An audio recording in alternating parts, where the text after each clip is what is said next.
No limiar do amanhã, um desafio no espaço.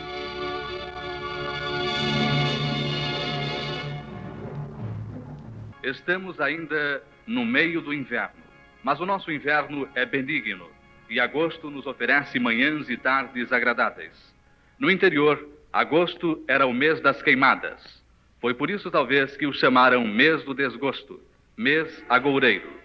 Hoje, as queimadas estão reduzidas e as superstições de agosto morreram nas cinzas do passado. Vivemos em novos tempos e sabemos que cada mês do ano deve ser encarado como uma nova etapa de nossa luta na construção do futuro. Façamos deste mês de agosto a nossa etapa do bom gosto, o nosso mês de preparação para um final de ano feliz. Ninguém mais duvida da imortalidade do espírito. Só mesmo os espíritos inconscientes de sua própria natureza ainda pensam que a morte os destruirá. Nada morre, tudo se transforma. As ciências de hoje provaram a imortalidade de todas as coisas. Só o homem teria de morrer?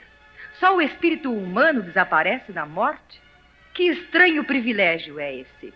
Hoje que conhecemos a plenitude da vida, que conhecemos a vida em abundância anunciada por Jesus, não podemos continuar a alimentar as superstições do passado. Renovemos as nossas ideias e avancemos para o futuro. Nada de desgosto neste mês de agosto. Vamos viver com gosto os seus dias e as suas noites. Se enfrentarmos dificuldades, sofrimentos, perturbações, lembremos-nos de que não somos os únicos a sofrer e que o sofrimento não escolhe mês nem dia para nos surpreender. Os sofrimentos da vida são passageiros como a própria vida. Além da morte, a vida nos abre as paisagens de um novo mundo, de uma vida mais bela. Que neste mês de agosto aprendamos a encarar a vida com alegria e confiança. Se aproveitarmos cada mês para nos melhorarmos, chegaremos melhores ao fim do ano. Muita gente sabe economizar dinheiro guardando centavo a centavo, mas não sabe economizar felicidade. Aprendemos neste mês de agosto a afugentar as sombras do desgosto. Mudemos a máscara sombria do nosso rosto em máscara de alegria. Quem não agradece os bens da vida não é digno de viver. Vivamos com gosto neste mês de agosto. No limiar do amanhã, um programa desafio. Produção do Grupo Espírita Emmanuel. Transmissão número 124, terceiro ano. Direção e participação do professor Herculano Pires.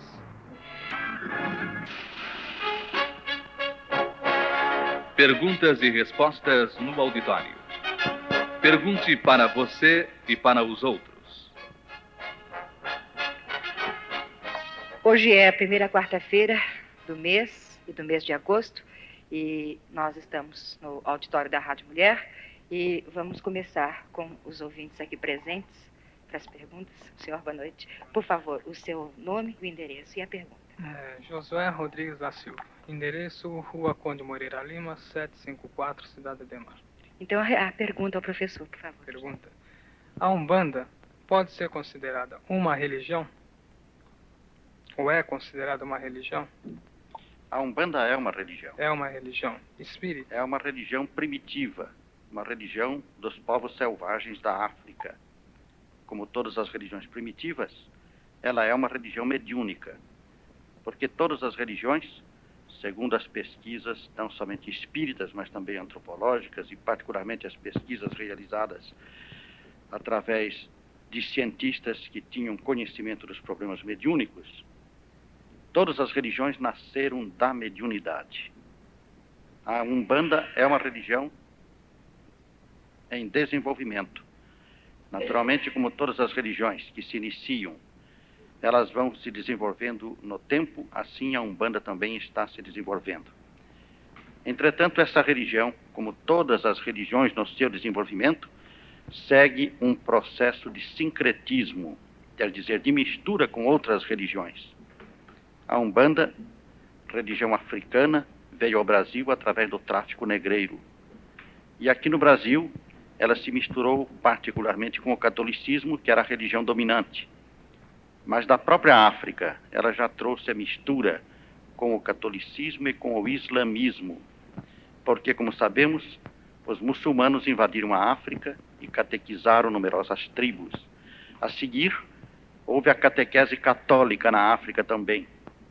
Então, quando a Umbanda veio para o Brasil com o tráfico negreiro, e isto a partir do século XVI, logo pouco depois da descoberta do Brasil, quando começou o tráfico negreiro, quando a Umbanda veio para cá, ela já trazia misturas de catolicismo e de islamismo.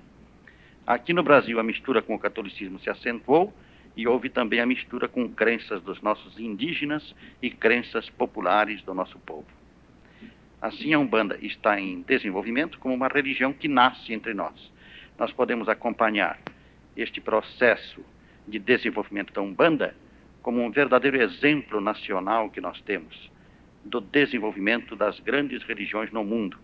O próprio catolicismo, como nós sabemos, também se desenvolveu por esta forma sincrética, uma mistura do cristianismo primitivo com as religiões pagãs do Império Romano. Satisfeito com a resposta, Sr. José? Sem dúvida. Só mais uma perguntinha. É considerado espiritismo ou elevação espiritual? A Umbanda não é espiritismo. A Umbanda tem a sua própria doutrina. Cada religião, naturalmente, tem a sua doutrina própria. O catolicismo tem a dele. As várias cisões provocadas pela reforma protestante têm também a sua própria doutrina. E toda grande religião do mundo tem a doutrina estabelecida com seus princípios fundamentais e os seus princípios acessórios. A Umbanda, portanto, tem uma doutrina que ainda não está bem definida, porque ela vai se elaborando na proporção em que a religião se desenvolve. Futuramente, esta doutrina se definirá com precisão. Ainda hoje há muita contradição no tocante à interpretação de Umbanda pelos próprios umbandistas. O espiritismo não é propriamente uma religião neste sentido do nascimento de uma religião primitiva que depois vai se desenvolvendo, e nem mesmo de uma religião que parte de uma revelação específica, como no caso do cristianismo, do islamismo, do budismo e assim por diante. A posição do espiritismo é uma posição bem diferente, porque ele se coloca como um divisor de águas no processo da evolução espiritual da humanidade.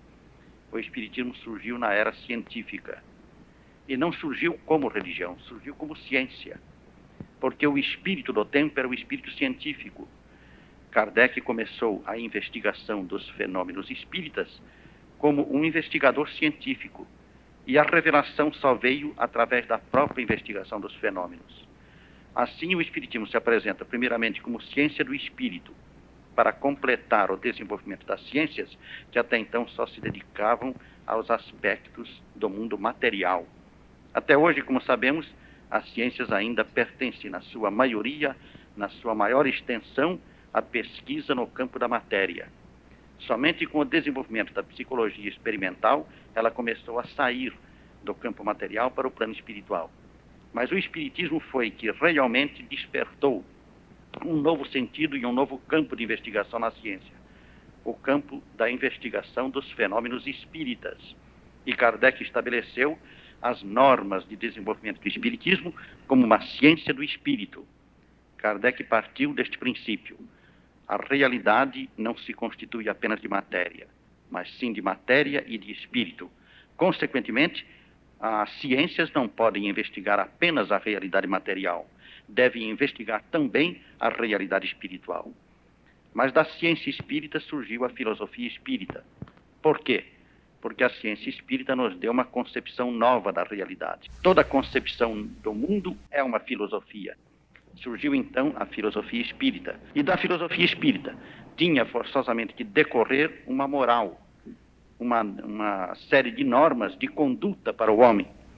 Mas como esta moral espírita não se restringe apenas à conduta do homem na vida mundana, mas também determina a vida do homem, a sua conduta no mundo espiritual, esta moral levou naturalmente o espiritismo para o campo religioso. Foi então que surgiu aquilo que chamamos hoje a religião espírita. Mas mesmo assim, é preciso considerar que a religião espírita está bem distante de todas as demais religiões existentes, porque ela não é formalista, ela não admite rituais, ela não admite liturgia, ela não admite dogmatismo estabelecido assim em forma de absoluto rigor, sem a permissão de exame dos seus princípios. Todos os princípios do Espiritismo são princípios filosóficos abertos à investigação, ao debate, à contradição, à oposição. Não há nenhum princípio que seja considerado como absoluto e que não possa ser debatido e discutido. Dessa maneira, a posição do Espiritismo é sui generis no campo religioso, mas nem por isso ele deixa de ter o seu aspecto religioso bem acentuado. E Kardec, como sabemos, estabeleceu a partir da publicação do livro Evangelho segundo o Espiritismo, estabeleceu o princípio de que o Espiritismo é a continuação do cristianismo. É o próprio cristianismo que se desenvolve no Espiritismo, de acordo com a promessa que Jesus fez de que no momento necessário, quando os homens estivessem em condições de compreender a realidade espiritual, ele pediria a Deus que enviasse à Terra o Espírito da Verdade. E o Espírito da Verdade, como sabemos, é o Espírito que presidiu ao aparecimento e preside ao desenvolvimento do Espiritismo no mundo. Satisfeito. Continuamos com o nosso diálogo radiofônico. O nome e pergunta, por favor. Dimas Garcia. Lendo no Livro dos Espíritos, a quantidade de fluido vital se esgota. Pode tornar-se insuficiente para a conservação da vida, se não for renovada pela absorção e assimilação das substâncias que a contêm. Minha pergunta, aliás, são 3 perguntas saindo desse assunto. Por que se esgota o fluido vital? Qual a razão? E como recuperar-se? O fluido vital, como nós sabemos, é de ordem material, embora tenha sempre um impulso espiritual que o dirige. O fluido vital, sendo de ordem material, ele se esgota, se gasta, como todas as coisas na matéria. A matéria, como sabemos, caracteriza-se principalmente por esta possibilidade de desgaste. Todas as energias materiais, por mais poderosas que sejam, elas sofrem desgastes. Vou dar um exemplo científico recente para mostrar a razão de ser deste desgaste. Quando, na investigação atual da parapsicologia, se verificou que as transmissões telepáticas não sofrem desgaste nenhum, uma transmissão telepática pode ser feita aqui do Brasil para o Japão e, nesse trajeto todo, ela se desenvolve com a mesma naturalidade com que se realiza uma transmissão telepática dentro de uma sala. Ela mantém sempre o mesmo conteúdo, a mesma força, a mesma potência e a mesma clareza, não há desgaste nenhum. Quando se provou isto, o professor Joseph Banks Heine, que foi um dos fundadores da parapsicologia moderna, examinando o problema, chegou à conclusão de que o pensamento não é material. Por quê? Porque não está sujeito ao desgaste físico. E também porque ele não se detém em nenhuma barreira física, ele vence todas as barreiras físicas de tempo e de espaço. Consequentemente, não é material. Ora, assim nós compreendemos que toda energia física tem de estar condicionada pelo espaço e pelo tempo, sofrendo o desgaste e sujeitando-se à lei de gravidade, o que não acontece com o pensamento. O fluido vital, estando sujeito a tudo isto, ele é uma energia física e está sujeito ao desgaste. Por isso a vida do homem é limitada. Nós nascemos dotados de uma certa quantidade de fluido vital que vai se desgastando na proporção em que nós vivemos. Mas nós podemos renová-lo, e o renovamos pela respiração, pela alimentação, pela capacidade que tem o nosso corpo de captar energias da atmosfera, do sol, e produzir assim a renovação constante do nosso fluido vital. Mas há momentos em que esta capacidade também, em virtude do desgaste físico do próprio corpo, ela diminui. Então o fluido vital sofre desgastes mais profundos, sendo necessária a sua renovação.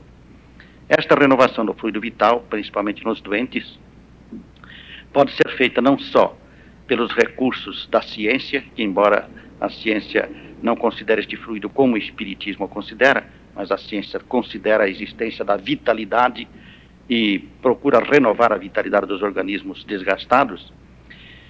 Esta renovação pode ser feita também através dos passes mediúnicos. ou também dos passes magnéticos.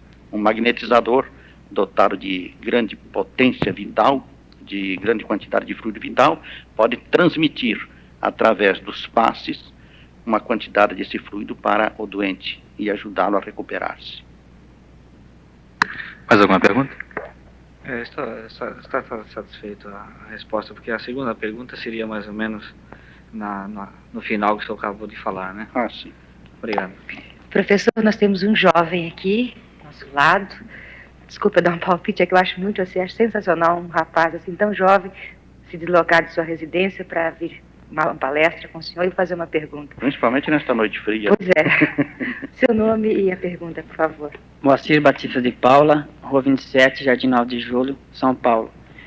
Professor, eu antes de mais nada gostaria de agradecer a Vossa Senhoria e a comissão do programa por essa excelente iniciativa em ter um programa como esse no ar, que muito nos auxilia, nos exortando e nos aconselhando, demonstrando para nós o princípio da doutrina, o que Kardec nos trouxe.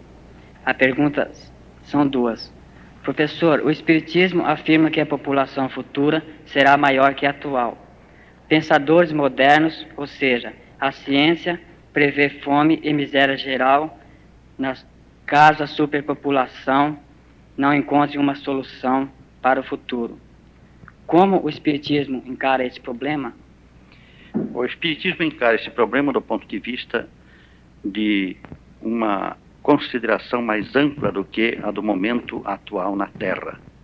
Naturalmente, todos estes cientistas, estes pensadores modernos, encaram o problema do ponto de vista imediato.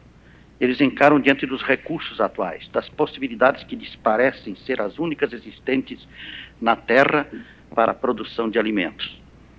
Nós podemos dizer que estamos diante de um neomalthusianismo, de uma ressurreição da teoria de Malthus, que considerou, como nós sabemos, a impossibilidade do desenvolvimento da produção de alimentos na Terra na mesma proporção em que se desenvolve a humanidade.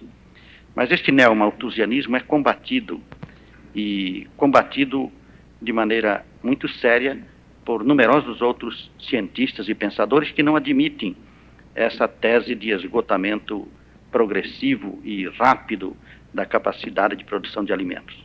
Pelo contrário, nós sabemos que o próprio desenvolvimento da técnica na exploração do planeta já é uma garantia para o futuro de uma capacidade maior de produção.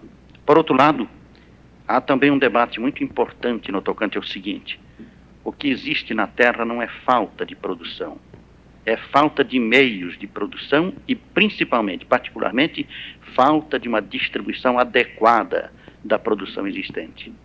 Em muitas regiões do mundo, os alimentos estão perecendo por falta de transporte, por falta de possibilidade de ser transportada.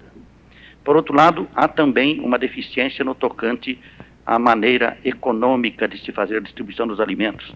O transporte, às vezes, é demasiado caro e, por isso, a produção fica abandonada no campo. Há, por outro lado, riquezas ainda inexploradas no próprio mar, nos rios e em várias regiões da Terra onde o homem não conseguiu produzir a extração de alimentos. A extração de alimentos está sempre condicionada por fatores econômicos que precisam ser bastante estudados para uma distribuição precisa. Tudo isto milita contra essa opinião negativa das criaturas que temem a fome, o aumento da fome no mundo. Realmente, se os homens não procurarem desenvolver a sua produção de alimentos e a sua distribuição de alimentos de maneira adequada, poderá haver fome em grandes regiões do mundo, mas isto sempre houve. E isto vai desaparecendo na proporção em que os homens encontram uma técnica suficiente de distribuição alimentar. De maneira que o Espiritismo não tem nada que temer no tocante a isso. A sua posição, estabelecida desde o início das manifestações espíritas, desde a publicação do Livro dos Espíritos em 1857, não tem motivo nenhum para se abalar até o momento. Realmente, as possibilidades de produção de alimentos na Terra são incalculáveis ainda, do ponto de vista daquelas pessoas que encaram o problema com maior elevação e maior compreensão do que daquelas que se apegam apenas às condições imediatas. Acredito que não haverá esse problema. Por outro lado, precisamos considerar que a natureza sempre estabeleceu o controle das coisas no universo. Não é o homem que controla isto. O homem é um auxiliar. O homem desenvolve as suas atividades no sentido de atender às necessidades imediatas. Mas a capacidade de produção da terra ainda não foi suficientemente calculada pelo homem para que ele possa afirmar, com arrogância com que muitos pensadores hoje querem fazer, que essa capacidade não dá para o aumento da população terrena. Os espíritos vêm afirmando, desde o tempo de Kardec até hoje, que a Terra está longe ainda de possuir a população a que ela se destina. Satisfeitíssimo com a resposta. A segunda pergunta se difere completamente da primeira. A alma humana é a evolução da alma animal ou ambas serão sempre distintas? Animal será sempre animal? Há um grande preconceito neste terreno que embaraça a compreensão do assunto. O homem, geralmente pela sua vaidade, não quer descender do animal. Mas nós sabemos que cientificamente, no plano científico mesmo, nós temos de admitir que nós somos animais. Nós pertencemos à escala zoológica e estamos muito bem classificados, de maneira que não podemos ser tirados da classificação, classificados como animais vertebrados e mamíferos. Nós pertencemos a esta escala e o nosso corpo se liga indiscutivelmente ao processo, à cadeia da evolução animal na Terra. Isto, quando nós analisamos do ponto de vista científico, a evolução que vem não só do reino animal, que vem mesmo do mineral, desde o reino mineral, passando pelo reino vegetal, até chegar ao animal, há uma escala evolutiva que está hoje bem clara no campo da investigação científica. Essa escala tem mesmo as suas fases de transição. Quando, por exemplo, nós sentimos que há uma transição, percebemos que há uma transição entre o reino mineral e o reino vegetal, isto se define numa área, numa zona em que as plantas se confundem com as pedras e os minérios se confundem com as plantas. Há plantas que na classificação científica é difícil de se dizer se elas pertencem ao reino mineral ou ao reino vegetal. Hoje, como sabemos, existe o problema dos vírus, que também está preocupando os cientistas no tocante à sua classificação, que eles não sabem se os vírus são minerais ou se são realmente animais. Há um debate muito grande nesse sentido. Parece ser também um elemento de transição. Entre o reino vegetal e o reino animal, como nós sabemos, há também uma zona limítrofe, uma zona em que o vegetal se apresenta numa fase de transição passando para o animal. Então há plantas que têm qualidades de animal e há animais que se assemelham a plantas. O mesmo acontece no tocante à transição do reino animal para o homem. Nós sabemos que existem os primatas e que os primatas são animais que se parecem bastante com o homem. Eles possuem inclusive a mão na mesma situação do homem, com o dedão, como dizemos assim, o polegar, numa posição contrária aos outros dedos, para permitir a maior garantia na segurança das coisas. E, ao mesmo tempo, possuem unhas chatas, não as unhas redondas dos demais animais. E eles se aproximam do homem pela sua estrutura corpórea, física, pelas suas atitudes, pelas suas expressões, inclusive fisionômicas. Eles representam forçosamente um liame, um momento de transição do animal para o homem. Entretanto, o Espiritismo afirma que esta transição se dá nos dois planos, o anímico e o material. Não é apenas o corpo animal que vem para a espécie humana, é também o espírito, não no sentido do espírito do animal, mas no sentido do princípio inteligente. Este é um tema um tanto difícil da gente tratar, porque os preconceitos aí nesse terreno são muito grandes. O indivíduo não quer admitir de forma alguma que ele tenha espiritualmente se desenvolvido nos planos inferiores da criação. Mas, quando a própria Bíblia nos diz que Deus fez o homem do barro da terra, é preciso que nós nos lembremos de que as expressões bíblicas são alegóricas, são figuradas e contêm em si verdades que seriam reveladas mais tarde, como realmente estão sendo. De acordo com o Espiritismo, esta expressão é muito bem explicada. O mundo se constitui de dois elementos fundamentais. O universo, por assim dizer, se constitui de dois elementos fundamentais que são espírito e matéria. A matéria está em relação constante com o espírito. E o espírito produz na matéria os elementos dos seus vários reinos. Consequentemente, nós podemos dizer que na própria pedra, no reino mineral, está presente o princípio espiritual. Isto, quando o Espiritismo afirmou, parecia um absurdo do ponto de vista científico.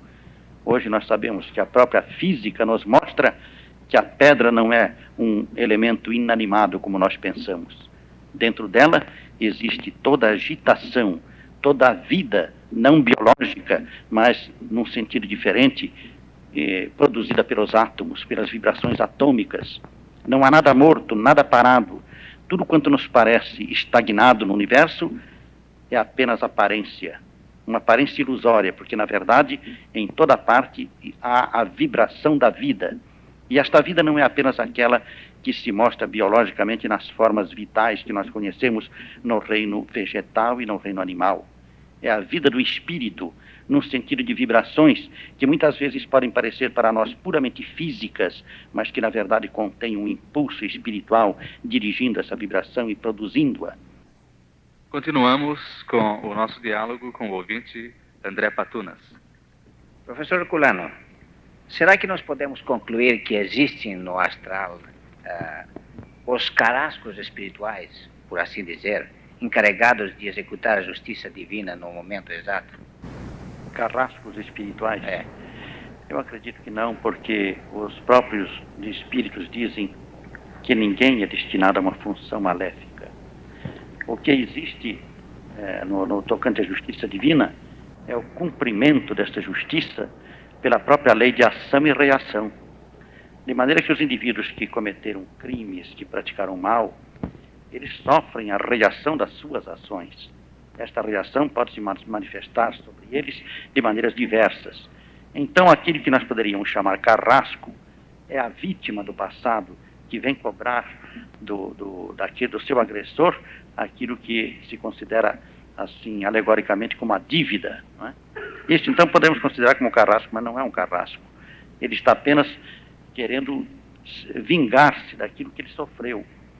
A condição de ambos é inferior. Quando a vítima é uma criatura já mais elevada espiritualmente, ela não se interessa pela vingança. Ela não vem cobrar, mas a lei do karma, como se costuma dizer, esta lei cobra por si mesma. O indivíduo paga porque há a reação natural que vai atingi-lo. Então não é um carrasco, mas sim, como diz no Livro dos Espíritos, às vezes um indivíduo inferior, em condição desesperada, pratica um crime contra uma pessoa que ele nunca viu, que ele nunca soube. Ele não está sendo propriamente um carrasco. É que naquela eventualidade, a ação da lei, tocando nele, serviu-se dele como instrumento para a execução daquela justiça que tinha de ser praticada. Né? Mas sem nenhuma preparação, sem nenhuma, vamos supor, hierarquia, automaticamente, assim, por livre e espontânea vontade, aquele devedor? Não, suponhamos o seguinte, o indivíduo que matou o outro com um tiro, né? Ele tem uma dívida com esse indivíduo, mas esse indivíduo não vai cobrar essa dívida. Ele não é um indivíduo inferior, ele superou a condição que leva os homens a querer se vingar uns dos outros. Ele não quer saber disto, ele não liga para isto. Esse indivíduo que matou, ele pode, por exemplo, estar no meio de uma multidão e de repente de alguém disparar uma arma e atingi-lo. Foi ocasional do ponto de vista humano.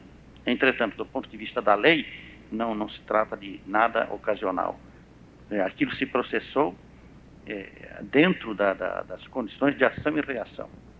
Justamente eu me lembro de um dos comentários que o senhor fez, um dia que acontece qualquer, assim, um crime, vamos supor, e dizemos, coitado do homem, não tinha nada que ver com o caso, e ele morreu assim à toa no bar, porque um outro disparou. O senhor comentando que estava dizendo justamente que não existe nada acaso, e aquele ali já justamente pagou uma dívida dele também. Claro. Mesmo ao nosso ver, completamente inocente.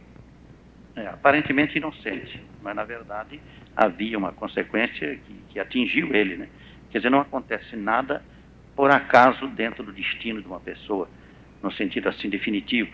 O problema do nascimento e da morte, como nós sabemos, pertence ao campo do determinismo. Agora, o problema do livre-arbítrio é que se desenvolve na vida do homem na sua capacidade de escolher, de optar, de decidir o que ele vai fazer ou o que não vai fazer. Mas um acidente fatal quase sempre, geralmente um acidente que está já previsto no próprio destino do indivíduo. Então, como o senhor disse, propriamente dito, eu poderia rasgar a promissória, sendo elevado mais, numa elevação maior espiritual, não cobrar aquela vingança, né? Geralmente o espírito superior que evoluiu, ele não cobra. Então, como que fica o círculo kármico nesse caso, então? O círculo kármico atinge ele através desses aparentes acidentes, né? Desses acidentes aparentes. Não, eu digo do ponto de vista do devedor, cobrador. Ele já não quer cobrar. Não, mas não há, o indivíduo não tem que cobrar. A justiça divina age independentemente dos indivíduos, né? Então, o indivíduo que foi atacado por outro, que foi espezinhado por outro, quando ele tem elevação espiritual, ele não procura se vingar. Ele deixa aquilo por conta da justiça divina, né? E a justiça divina cobrará aquilo se for necessário, porque o indivíduo, às vezes, que cometeu aquelas atrocidades, ele pode pagar também voluntariamente. Suponhamos assim, um indivíduo que cometeu muitas atrocidades, porque ele estava num estado ainda de ignorância no tocante às leis morais. Quando ele tomou conhecimento dessas leis, arrependeu-se, como diz muito bem o Kardec, o arrependimento é o primeiro passo para a liquidação desses débitos. Ele, arrependendo-se, ele procura agora refazer aquilo que ele fez.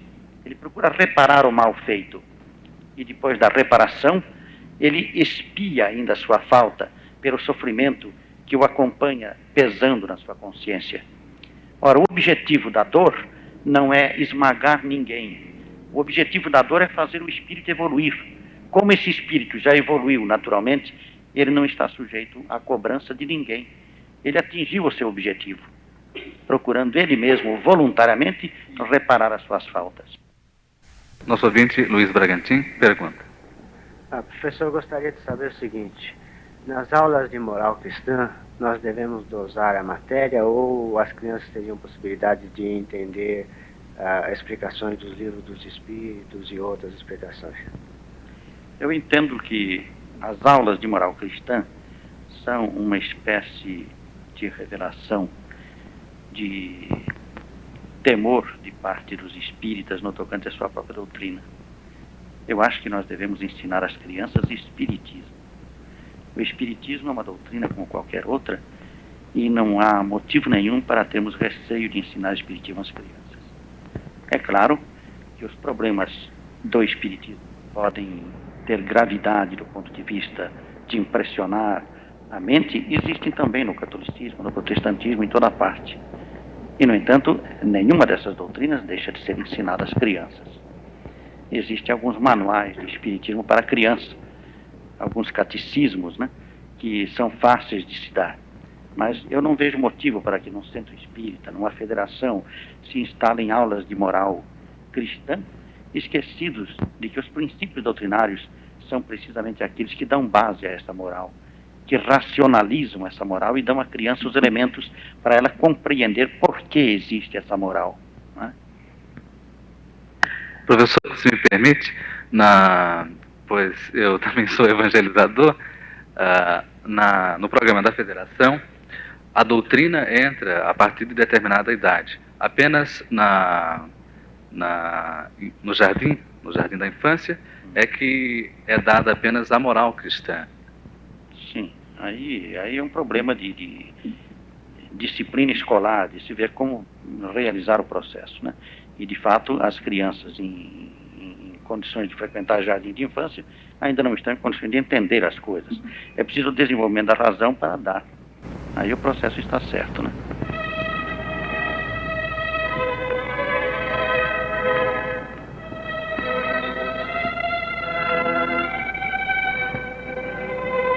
O Evangelho do Cristo em espírito e verdade, não segundo a letra que mata, mas segundo o espírito que vivifica. Aberto ao acaso o Evangelho pelo nosso ouvinte Luiz Bragantin, encontramos na segunda epístola de Paulo a Timóteo, no primeiro capítulo, do versículo 8 ao 14, a seguinte passagem. Não te envergonhes do testemunho de nosso Senhor, nem de mim que sou prisioneiro seu. Antes sofre comigo pelo Evangelho segundo o poder de Deus, que nos salvou e nos chamou com uma santa vocação, não segundo as nossas obras, mas segundo o seu propósito e segundo a graça que nos foi dada em Cristo Jesus antes dos tempos eternos, e que agora se manifestou pela vinda de nosso Salvador Cristo Jesus, que destruiu a morte e tirou à luz a vida e a imortalidade pelo Evangelho, no qual eu fui constituído pregador, apóstolo e mestre.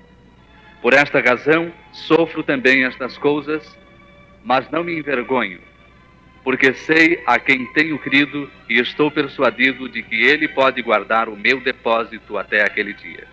Conserva o modelo de sãs palavras que de mim ouviste, na fé e no amor que há em Cristo Jesus.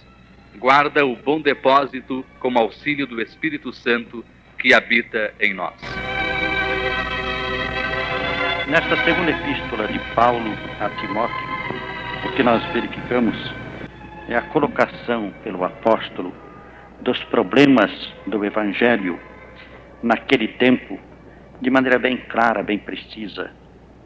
Quando ele fala de não se envergonhar do testemunho de Nosso Senhor, ele está se referindo à crucificação do Cristo. Nós sabemos que a crucificação era uma condenação ignominiosa, era a pior condenação que havia no mundo romano, no Império Romano. O indivíduo crucificado era atingido não só ele pela ignomínia da cruz, mas toda a sua família e todos os seus amigos, todos aqueles que se relacionavam com eles. Assim, a crucificação do Cristo lançava a ignomínia sobre os seus próprios discípulos. Ser discípulo de alguém que foi crucificado era como ser discípulo de alguém que era renegado pelo povo, renegado pela justiça e renegado até mesmo por Deus. Precisamos não nos esquecer de que no mundo romano, no mundo greco-romano, a concepção de Deus era bem diferente da nossa concepção. Aquele indivíduo que sofria, por exemplo, de uma aleijão, de uma doença grave, de uma infelicidade qualquer, era considerado como desprotegido de Deus, ou desprotegido dos deuses. Os deuses não podiam, naturalmente, deixar que acontecessem essas coisas graves para os seus protegidos. Ora, Jesus se apresentava como Filho de Deus. Ele vinha pregar uma transformação do mundo, uma elevação do homem. Ele vinha fazer uma verdadeira missão, cumprir uma verdadeira missão de transformação da terra para um mundo melhor. Entretanto, ele foi preso, espancado, torturado, crucificado. E isto tudo era ignominioso para os homens daquele tempo. Entretanto, para os cristãos não era. Porque os cristãos reconheciam que o sofrimento a que um espírito superior se submete por vontade própria, por abnegação, é um sofrimento que enobrece. Justamente por isso, a cruz, que era o símbolo da ignomínia para gregos e romanos, foi transformada em símbolo de libertação e de santificação para os cristãos. Porque foi na cruz, submetendo-se ao sacrifício, ao sofrimento, à própria ignomínia, que Jesus realizou o seu trabalho de libertação da humanidade. Isto não quer dizer absolutamente que o dogma do sangue de Cristo, dogma fundamental das religiões formalistas do cristianismo, seja aceito pelo espiritismo. Não foi o sangue de Cristo que salvou o mundo. O que salva o mundo é o ensino do Cristo, é o seu exemplo. É tudo quanto ele nos deu, não só através da sua palavra, mas da sua vivência na terra. E então, Paulo clama pela necessidade de os cristãos primitivos, os cristãos do seu tempo, que estavam sujeitos ao julgamento desse mundo pagão, que não considerava os problemas espirituais da maneira por que o cristianismo considera, a necessidade deles não se entregarem ao desânimo, deles não se envergonharem de ser cristãos. Porque o que mais se atirava contra os cristãos era precisamente o fato de Jesus ter morrido na cruz. E também, como sabemos, naquele tempo, os cristãos eram considerados como necrófilos, como criaturas que evocavam os mortos e que, portanto, praticavam a necromancia e viviam apegados a verdadeiras práticas perigosas do ponto de vista da realização religiosa, porque essas práticas não eram religiosas, eram práticas de feitiçaria, de magia. Tudo isto, naturalmente, de maneira imprópria, porque não era isso que os cristãos faziam. Os cristãos primitivos aprenderam com Jesus que a morte não existe. Daí, Paulo afirmar nesse trecho que Jesus destruiu a morte. Realmente ele destruiu, porque mostrou que o homem não morre. E ele não destruiu apenas pelo ensino, ele destruiu também pelo exemplo. Não cansamos de notar esta correlação entre o cristianismo primitivo e o espiritismo.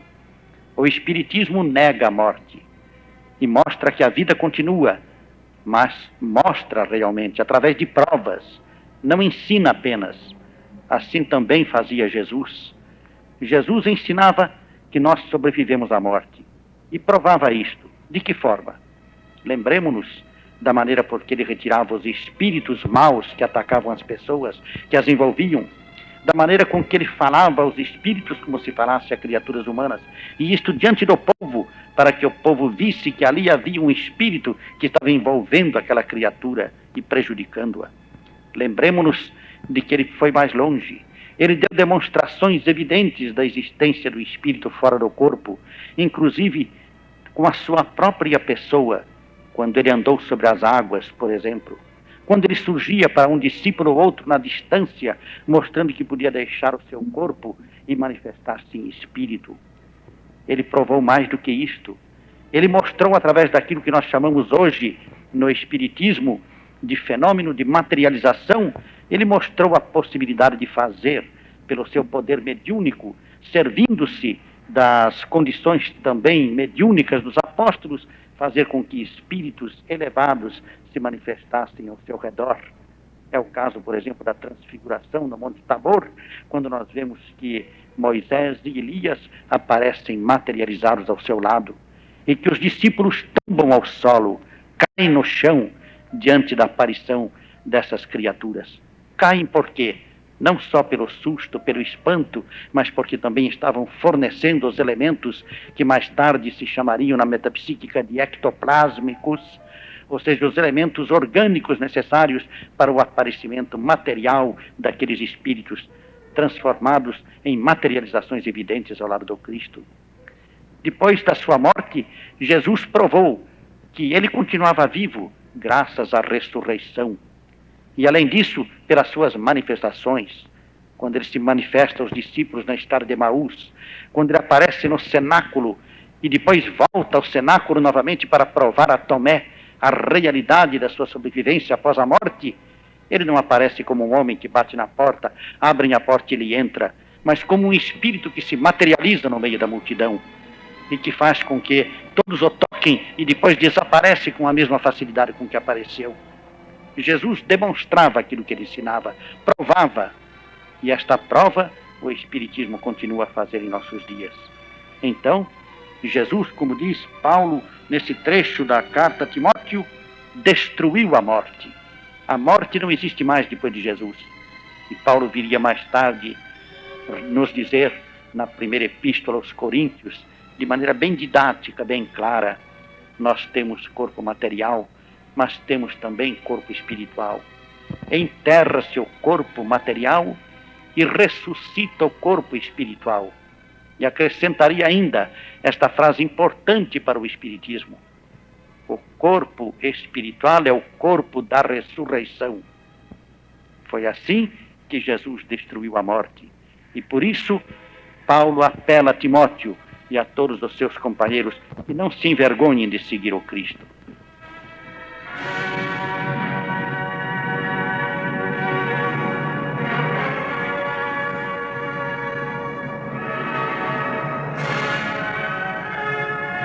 Participe do diálogo radiofônico do programa No Limiar do Amanhã sobre os problemas fundamentais da vida e da morte.